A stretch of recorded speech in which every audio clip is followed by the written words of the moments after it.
5 signs that a person has fallen out of love.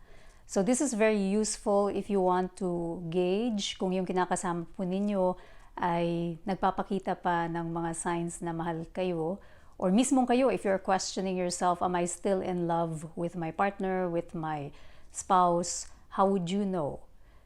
Isa po sa mga mahahalagang aspeto, of course, ng pagla-level up sa buhay ay ang pagkakaroon ng mga relationships that work, because this will impact the other aspects of our lives. So, for example, if you are in a relationship na wala na itong key ingredient na ito, it will obviously impact your health, it will impact your stress levels, it will impact even your functionality. How are you performing sa trabaho, sa negosyo? So, it's just so interrelated, and it's very, very important to have this crucial component po ng ating buhay to be working properly. So, what are the signs that you or your partner has fallen out of love? So, number 1, they no longer want to spend time, or you no longer want to spend time. So, obviously, when you are in a relationship na meron talagang pagmamahal, there is that constant, almost need to be with the other person. You enjoy time being with each other. So if you're noticing in yourself or dun sa partner ninyo na laging may excuse not to spend time together, then isa ito sa mga red flags na kailangan nating i-consider. Number 2, unwillingness to be open. Wala na yung openness, yung pag-share about their thoughts, their feelings, the things that interest them. Wala na yung ganung desire. Kasi when you're no longer in love with the other person, you almost don't want to share na things about yourself, right? Because this is a very important part ng pagkatao natin, yung i-share natin kung ano yung mga bagay-bagay na importante sa atin. When you no longer have that desire to share yung mga bagay that interests you, yung mga bagay that makes you happy, yung mga bagay na importante sa iyo, then that's also another sign. Then the third sign is yung future. You're already unsure. Parang hindi mo na siya makita dun sa picture ng future mo. You are starting to make plans, not including the other person. If you really love your partner, there will always be that consideration, right? Yung pagpa-plan mo ng future mo, yung mga visions mo, yung mga goals mo, lagi mo i-consider din. Because that person is important to you if you love them. So, if you are starting to have plans na hindi mo na siya ini-include, hindi sinasadya na hindi mo siya include, kaya lang talagang hindi mo na siya nako-consider, then that can be a sign that you have fallen out of love with that person. Then the fourth sign is willingness to work things out. So, syempre, kapag you're starting to fall out of love, or if that person is falling out of love with you, hindi maiiwasan, magkakaroon ng tension. Maiksi na yung mga PC ninyo. There's not much consideration going on anymore. Medyo yung patience ninyo ay magiging maiksi.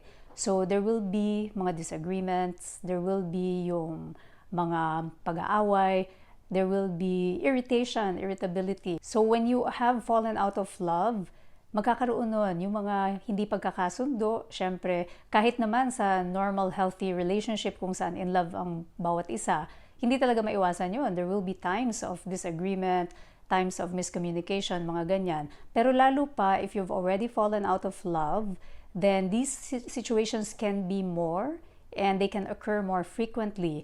Ngayon, ang malaking pagkakaiba, when you're still in love with someone, there is that willingness on your part or the other person's part to work it out with you. Yung gusto nyo pa rin talaga na ayusin. In this case, when love is no longer there, there's no longer that willingness to work things out. Parang wala nang interest. Mawawalan ka ng interest to work things out with your partner kasi nga, you, in connection to the third sign, you no longer see them in your future. So, parang sa'yo, it doesn't really matter anymore if ma-work out or hindi. You just don't have the same desire na ayusin pa. So, this is a biggie. Kapag may ganito na ayaw na, wala nang interest makipag-ayos, then that's a sign that that person has probably lost yung kanilang love para sa inyo or kayo. Pag na-feel nyo yun sa sarili nyo na wala na kayong interest na ayusin pa that is a sign that you have likely fallen out of love with your partner. And number 5, yung communication. You no longer have that interest to communicate with the other person. Communicate actively, communicate in a way that conveys caring. Hindi naman kailangan na porke kayo nag-fall out of love, lagi na lang pag-aaway. Although in most cases, this certainly happens.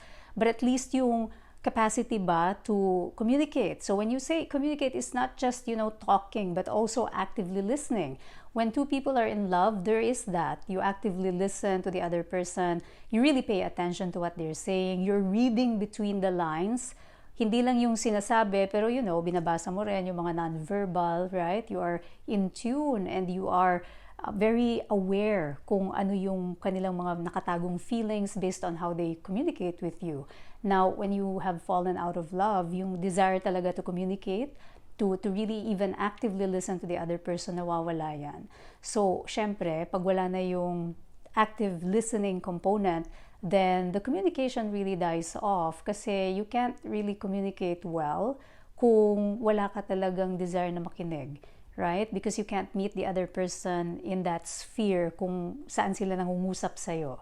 So that's another biggie, yung wala ka ng desire to communicate. So I made this video really as a way to help people to move on. It's not going to be beneficial po if you know that you have already fallen out of love, or if you notice these signs sa partner po ninyo that they have already fallen out of love. It's not going to be beneficial for both of you to work it out. Of course, before you really truly give up, it's always a great idea to talk it out. Yun nga. But if in spite of your attempts na makipag-usap, talagang wala nang interest yung tao na yun, then take that as your sign na it's time to move on.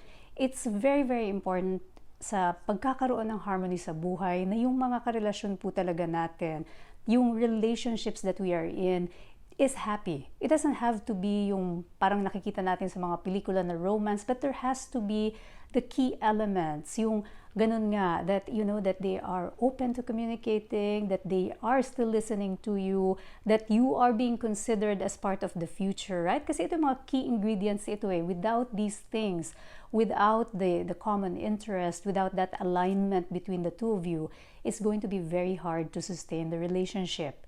Kaya nga sa video ko na ito, yung Love is Not Enough, very important ito na meron tayong parang criteria, yung parang screening when it comes to committing to a relationship. Kasi it's not just love, right? And so kung wala tayo ng mga ganon, then it's going to be very hard to sustain the relationship.